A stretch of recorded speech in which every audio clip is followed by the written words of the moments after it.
Hi, everybody. This is Melinda Keckler from the Crickled Cookbook, and you are listening to Eat, Blog, Talk. Hey, food bloggers. Are you ready to accomplish your 2023 goals faster than you ever thought possible? If you are nodding your head yes right now, the Eat, Blog, Talk Mastermind program might be a great fit for you.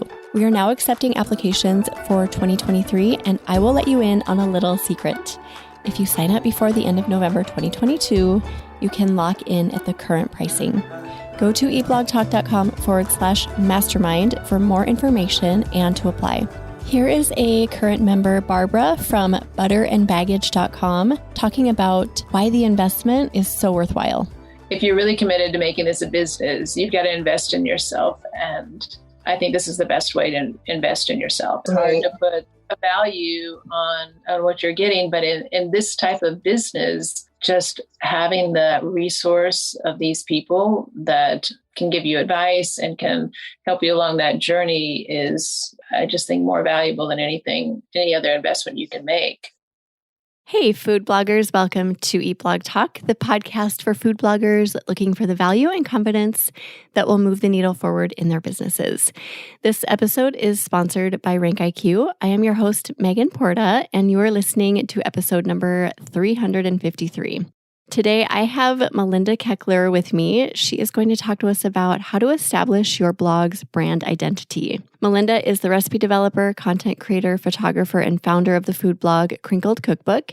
She's been blogging since 2019 while juggling a full-time marketing job, 2 children, and a husband. For the past 14 years, she's worked in brand strategy and marketing and is applying those principles to help grow her food blog.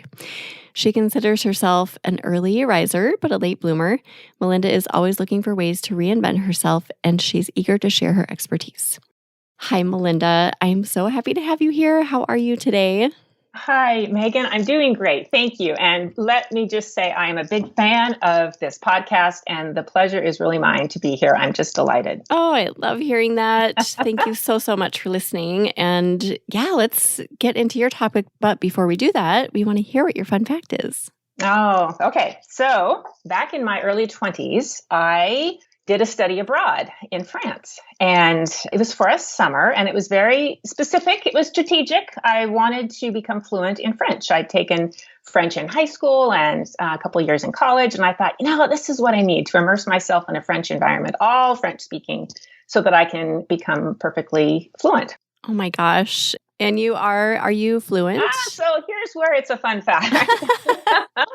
So I get there, I'm attending the university there, and I'm living with a couple. I had a roommate, and we ended up having to walk like several miles each way to the university every day. It was very hot. And so in the evenings when we'd get back with this nice couple, it was just exhausting.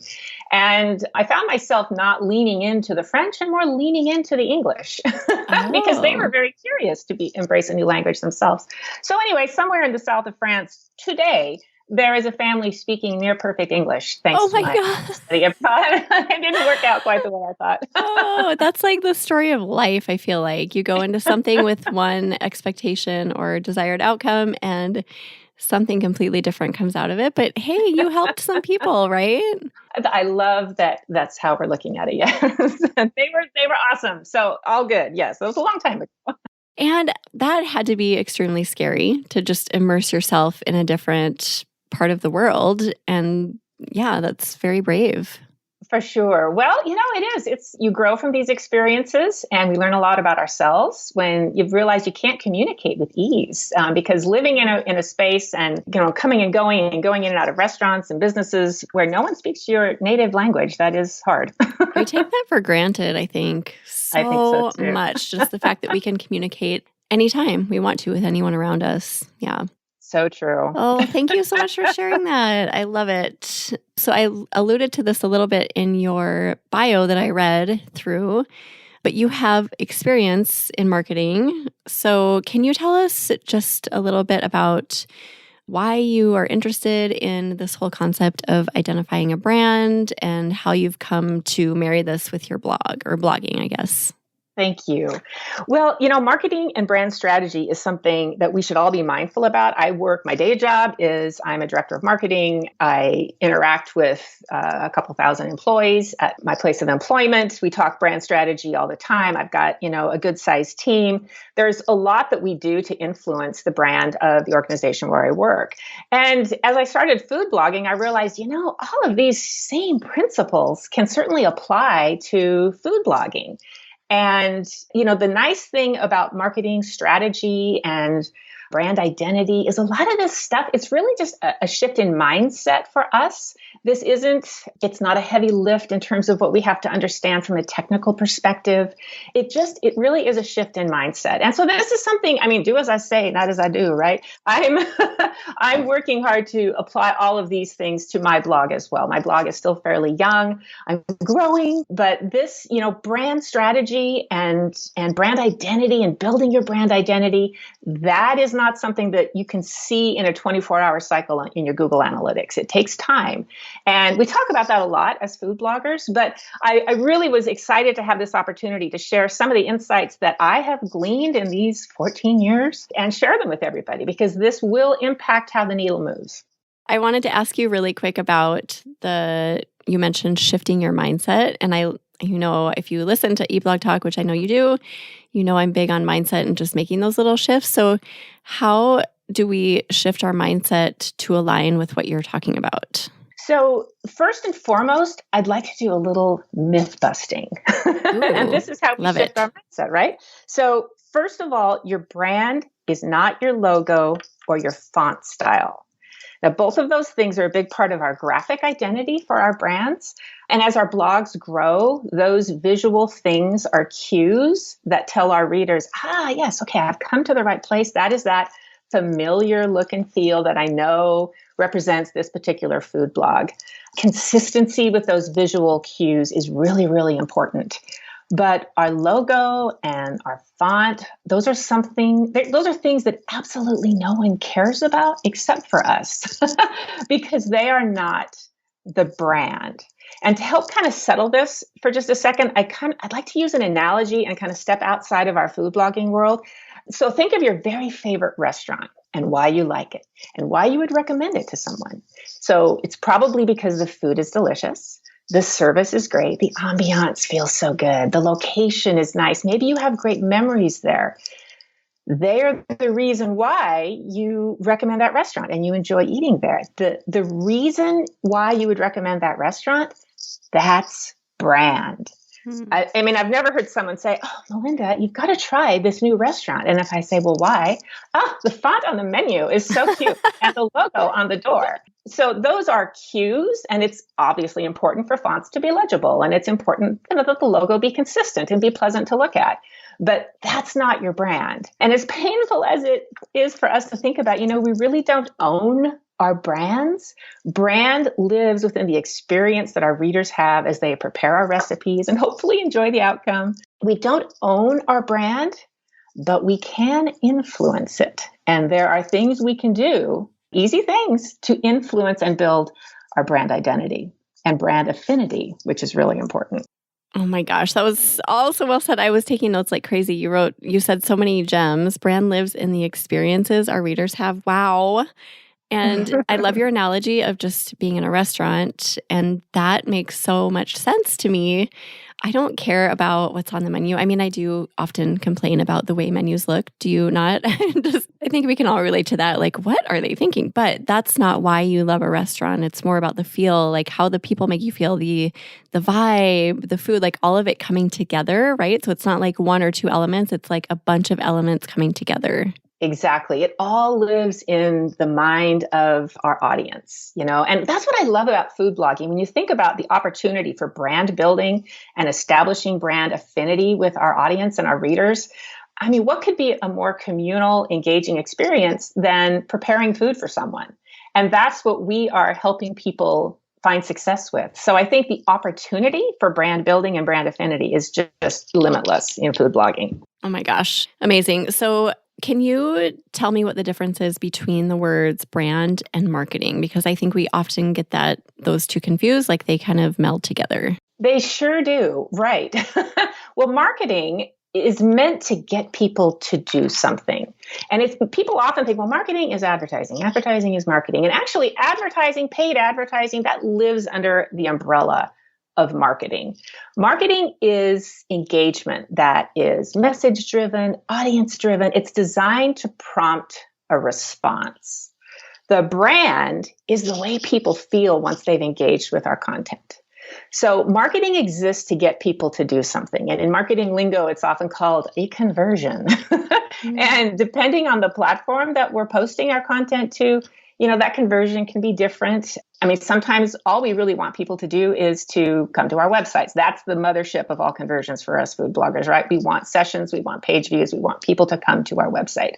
So marketing is a tool to influence brand identity. It's a tool to influence how people perceive our blogs. It's a tool to help people feel our brands and connect with our brand story. As lovely as it would be to think that people come to our blogs, they dive into our about section and they pour with rapt attention over every post to get to know us better. That's just not how it happens. The onus is on us to use tools to influence our perceptions, which kind of leads into another myth I would like to bust. Yeah. Yes. Your brand is not what you post on social media. Right. I know I'm busting myths here. Wow. Yes. Let's put on our marketing strategist hats here for a second. Your social media posts, that's engagement. That's marketing. That's marketing for your food blog. That is marketing for your food blog. We tend to care so much about those big conversions, that driving people to our website, sessions and page views. But as we all know, this is a long game, and brand affinity is not something measured, again, in a quick cycle, a day cycle in Google Analytics. So social media is a marketing tool to help build and sustain brand affinity. Okay, so you are blowing my mind. I'm just trying to absorb this all. So what we post on socials, that is supporting the way that people feel about what we're delivering. Right. So it's a tool to get people into our world and to get them to feel like that amazing restaurant that they walk into. Correct. So we want to build brand affinity. We want someone to consider us a trusted source, an expert. We want raving fans to be a part of our, a vibrant community of our food blog. We want people to know our name. We want them to know the name of our blog and enjoy engaging with our content and return to our blog time and time again. So I think, it's important to kind of, in marketing, we often talk about the marketing, depending on the industry, it's a funnel, it's an upside down pyramid, it can be kind of a tiered approach with a ladder. But I think, kind of applying, again, hiring ourselves as our chief marketing strategist for our food blogs, I think is really important. And to think about that marketing funnel as we're thinking about the different tools that we use to engage our audience with our content. So everybody, the way the funnel works is everyone starts at the same level. Everyone is completely unaware that our blog even exists. That's how the world is. That's where the potential lies. Awareness is that first step on the ladder, that first entry point into the funnel. Awareness is where someone for the first time finds our blogs, maybe in Google search, or they happen to stumble upon some of our content on Pinterest. Maybe someone, God bless them, shares our post on Facebook. So awareness is really important because nobody gets to brand affinity without knowing you exist. So that kind of leans into the value of our social media content, of our Instagram, of, being active on Facebook in some capacity or Pinterest. So awareness is really important, that having a great user experience on your webpage, making sure that we're, doing the right things so that we're trusted as well in the eyes of Google and our content is being served up in Google search. Awareness is really, really important. So that's the first step. The next step, and there's only a couple, is engagement. So this is where our audience does something. This is that conversion point. Marketing is designed to get people to do something, remember? So engagement is often where that conversion happens. And so, for instance, sometimes when we get if we're lucky enough to get a national media placement, we'll see a nice spike in engagement. And, that's when someone will click on a recipe. Maybe they'll print our recipe. And maybe if we're really lucky, they'll subscribe or, something wonderful like that. But the fact is, at that point of engagement, they are on our food blog. And that's just where we want them to be. So at that point in the marketing funnel, that's where the strength of our food blog really shines. Is our photography strong? Are the recipes written well? Are they accurate? Is the user experience on the website a good one? So engagement is that place where we see people kind of experience our brand, experience the brand of our food blogs at the first step. So the next step is familiarity. And this is where it starts getting harder because we can easily lose people after that first conversion point. I mean, look at our Google Analytics. There's a X number of people who will come to our website every month. We see that in our sessions and our page views. And of course, we want to put our arms around and hug every single one of those. I totally get it. But we want them to come back. We want them to know that we're a trusted authority. We want them to know that we will help them succeed in the kitchen. And of course, this is where the content on our pages and the quality of our content just pays dividends. It's really, really important that people feel familiar with us. This is also where our social media content helps fuel that familiarity placement in the marketing funnel, because that's a great place where we can let our personalities shine and we can help people recognize that we are just like them and we're raising children or we're busy working or we've got the same challenges that they have. Familiarity is really, really an important part of the funnel for people to experience. So the next one then, and this is the mothership, right? This is where we find our most loyal readers and our biggest fans, brand affinity. That's what we're trying to achieve. We want people to remember us and return to our website time and time again. Brand affinity is not something that's measured again in 2 or 3 weeks. I would say this is that real long game that we talk about. Take a look at the growth of your food blog over 3 months, 6 months, ideally year over year. How many folks are coming back to your website? How many open your emails if they're subscribers? How many keep opening them? Is your blog growing? That is really the true test of whether you have achieved or are building brand affinity. But to really embrace those social media tools because they help build brand affinity, even though sometimes we're not getting maybe an immediate conversion. And I see this sometimes in Facebook groups, people talking about, why am I doing Instagram Reels? I mean, I'm not seeing a conversion directly in my Google Analytics. And I get that because I look at like Instagram, for instance, I don't get a large amount of traffic to my food blog from Instagram, but I know that there is value in posting, especially video content there. And I wanted to talk a little bit about video content and the value that it truly has in growing brand affinity, because again, I'm a marketing person talking. That's the secret sauce of building brand affinity. Video and audio engagement. That is where people are much more likely to remember you. And there is data to prove that. There is research, science that shows that if someone reads text, their retention level is, I think it's like 10%. Video content, if people see a video, their retention level it skyrockets to like 85, 90%. I mean, there's data to support that. Taking a really quick break from the episode to chat about RankIQ, my favorite keyword research tool that is made just for bloggers. Maybe you are looking for a more efficient way to do keyword research and you're looking for a way to open up space in your business so you can work on other projects. Or maybe just so you can take some much needed time off throughout the year. I will share about a strategy quick that I employed earlier this year. It required 4 intensive months of work and has produced a nice, fruitful crop of blog traffic and blog revenue. During those 4 months, I published 57 blog posts, all of which were run through the RankIQ keyword research tool and optimizer, and most of which were non-recipe content. So they did not require recipe development, cooking, or photography. It has been over 5 months since that period ended, and my organic traffic is at an all-time high. My blog traffic is up 64% year over year, and that number keeps growing thanks to this strategy. Go to rankiq.com to check it out for yourself. I hope you love it as much as I do. Now let's get back to the episode. So that tells me that, okay, I want people to remember my food blog. I want them to remember my content. They might not come back immediately. They might not hop right over to my website, but I know that by using this strategic marketing tool, video. I am putting the cards in my favor that I'm building brand affinity with those folks who see the video. So, again, this is kind of a do as I say, not as I do. Full disclosure, before I got into marketing, I was a broadcast journalist for 15 years. I was on television every single day. I was a TV news anchor and a reporter. And yet I still, when I'm thinking about, all right, I've got to get something posted on Instagram, there's still a part of me that I'm like, oh, my kitchen's a mess. Yeah. Oh, my hair doesn't look very good. And I have to, even with the experience that I have, I still have to kind of push myself to make sure, all right, I want to build brand affinity. And I know that even though the conversion rate might not be what I want immediately, this is a long game.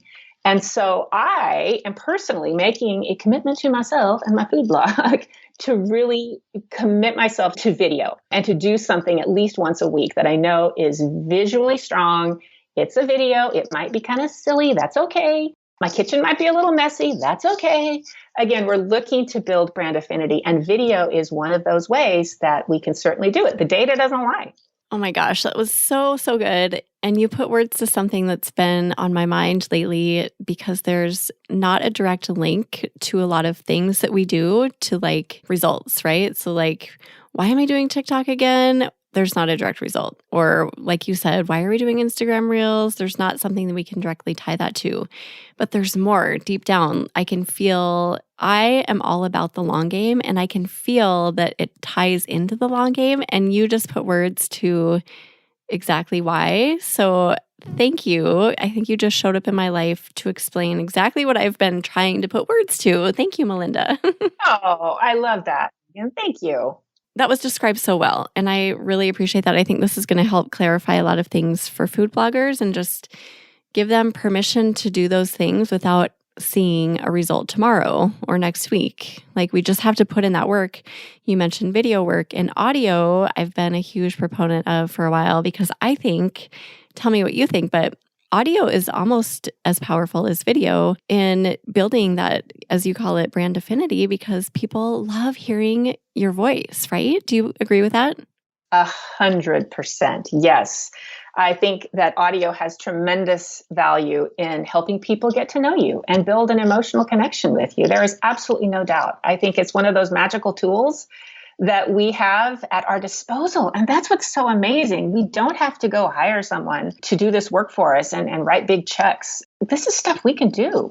We, can download certain software. We can make small investments here and there to help our content shine. But with social media and the various platforms that we have at our disposal, the time has really never been better to tap into that, and to, you don't have to become the most proficient user of any of these platforms to grow even a little audience there, and to have that audience get to know you, whether it's audio or video or visuals. But again, I just think the secret sauce is definitely in tapping into those things that build a real human connection, and the power of voice and the power of people seeing us and how we engage and listening to our voices. I think that it's magical, the things that can happen. It's so powerful. Magical and powerful are the best words to describe that.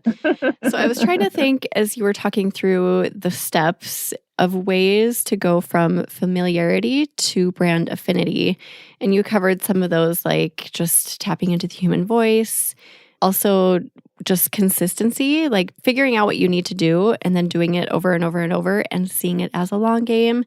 Also authenticity, showing up as your real self and not trying to be somebody else or trying to be your competition, or just being you, being real, showing up with your messy kitchen like you were talking about. It doesn't need to be perfect. What are some other ways to go from being familiar to achieving that brand affinity? So I think there's a lot of value in having our blogs be very distinctive. And there's only so much we can do, right? They are still websites at the end of the day. But there are words we can use that can be uniquely ours. There are, in marketing, we often refer to them as brand attributes. They're often referred to as setting an intention for your business. And I think when we look at what national brands do to really achieve that distinction, we can kind of glean from that the power of words and the power of creating a human connection, even with just kind of the look and feel of our websites and the content on our blogs. So, I mean, I guess just to use as an example, some of the national brands that clearly do it very well. Think about Disneyland, the happiest place on earth. BMW, ultimate driving machine.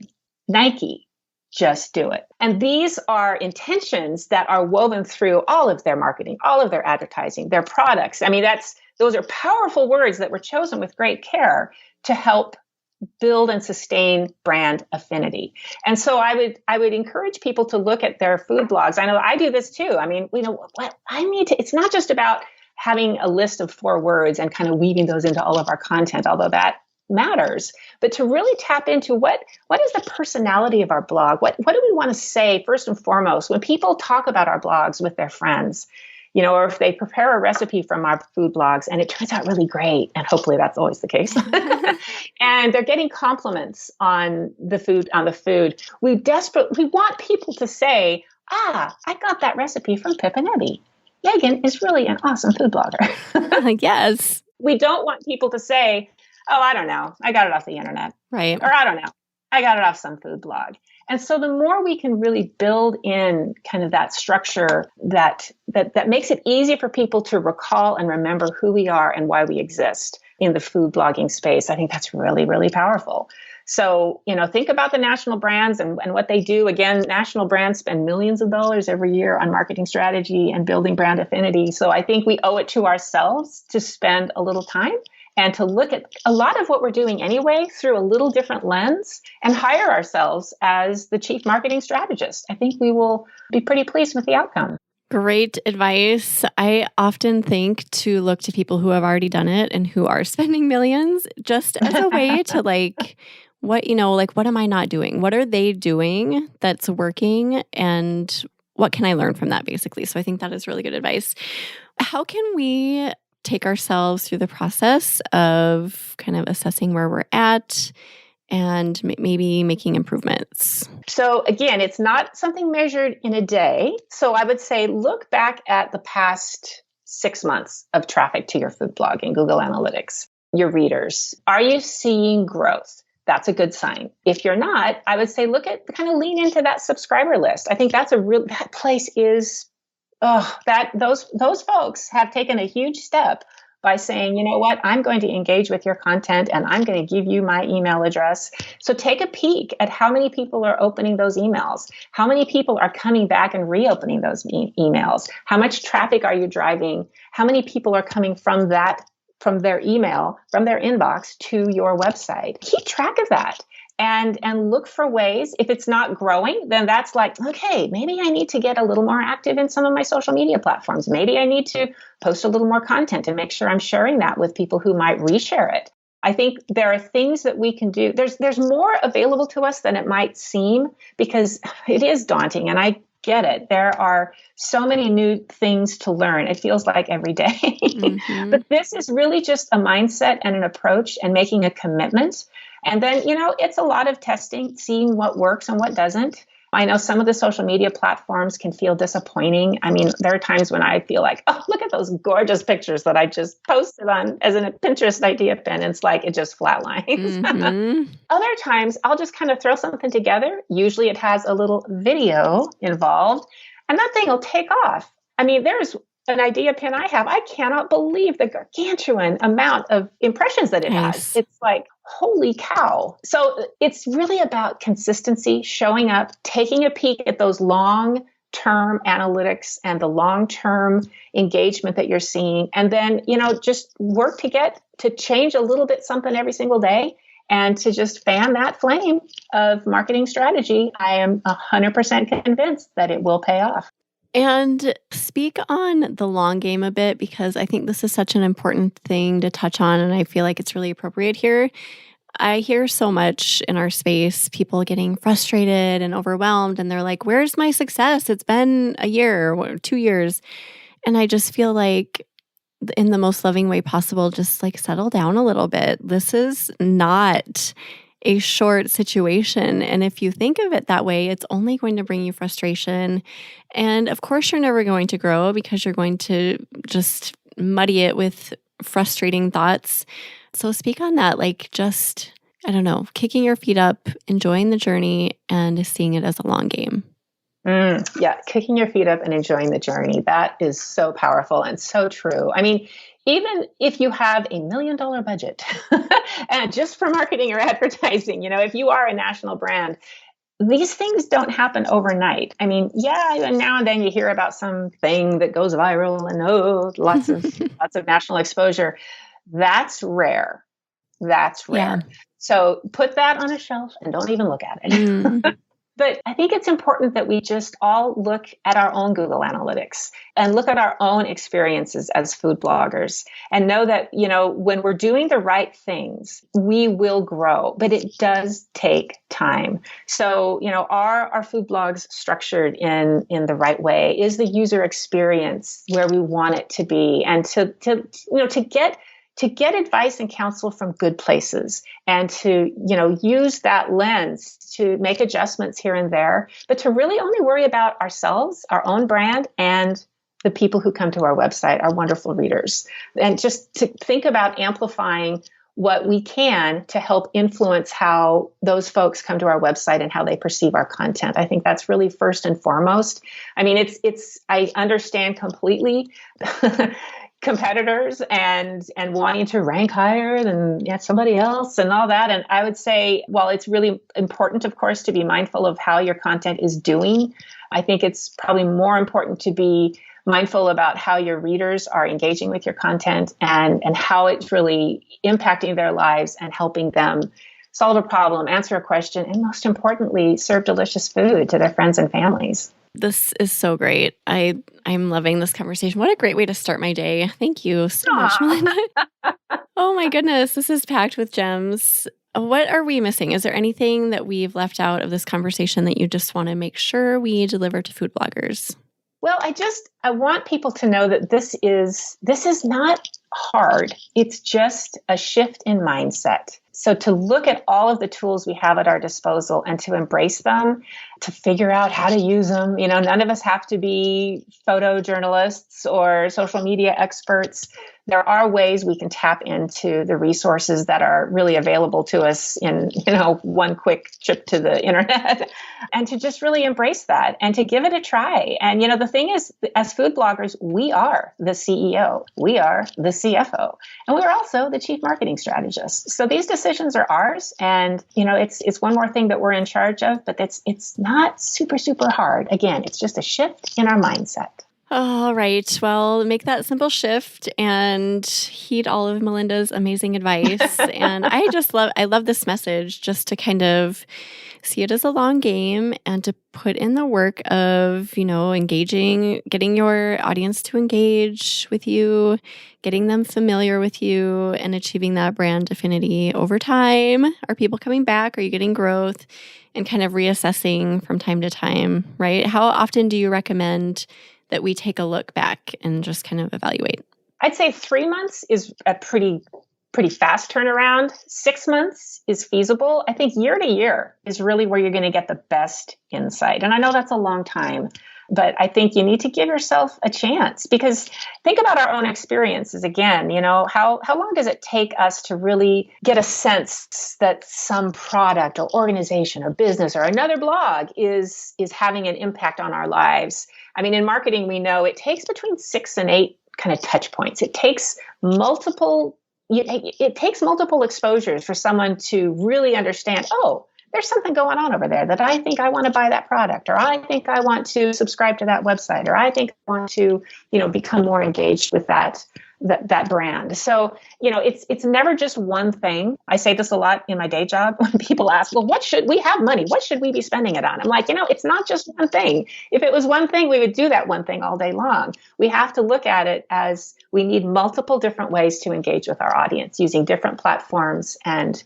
ways for them to feel like they're getting to know us, so that we become the trusted resource that we want for them. So great, Melinda. Thank you so much for joining me. This has been a pleasure, and I cannot wait to publish this episode. You're a wealth of knowledge. Thank you, Megan. It's been wonderful. Yes, thank you so much. Do you have either a favorite quote or words of inspiration in addition to everything you've shared to leave us with today? Well, there's a quote that's often attributed to Lucille Ball that I really love. It's, if you want something done, ask a busy person to do it. The more you do, the more you can do. And what I love about that quote is, as food bloggers, we are all so busy. Many of us have other jobs. Maybe you're raising young children, helping aging parents, dealing with health issues. I don't think very many people are like, I'm food blogging and that's it. There's nope. so many things that we do in addition to food blogging. And there's so many things that are a part of food blogging. But to recognize that really the more you do, the more you can do. And it's so true. I think about busy times in our life and how, or during that moment, that period of busyness, it's like, wow, look at all that stuff I did. How did I pull that off? And that's, when we're really working efficiently and we are capable of more than we might think. Oh, that is so great, especially for food bloggers to hear, because we do have so much, I feel like. So yes, perfect way to end. We will put together a show notes page for you, Melinda. If anyone wants to go look at those, you can go to eblogtalk.com/Crickled Cookbook. And why don't you share where everyone can find you online, social media, etc.? Yes, thank you. So I am on Pinterest, Crickled Cookbook, and on Instagram. And if you are a young food blogger, an old food blogger, whatever, find me on Pinterest and I'll be happy to find you back. Or Pinterest or Instagram. Yes, we're all friends. Yes, we are all friends. Thank you again so much, Melinda, for everything you've shared today. Thank you for listening today, food bloggers. I will see you in the next episode. Thank you so much for listening to this episode of Eat Blog Talk. Please share this episode with a friend who would benefit from tuning in. I will see you next time.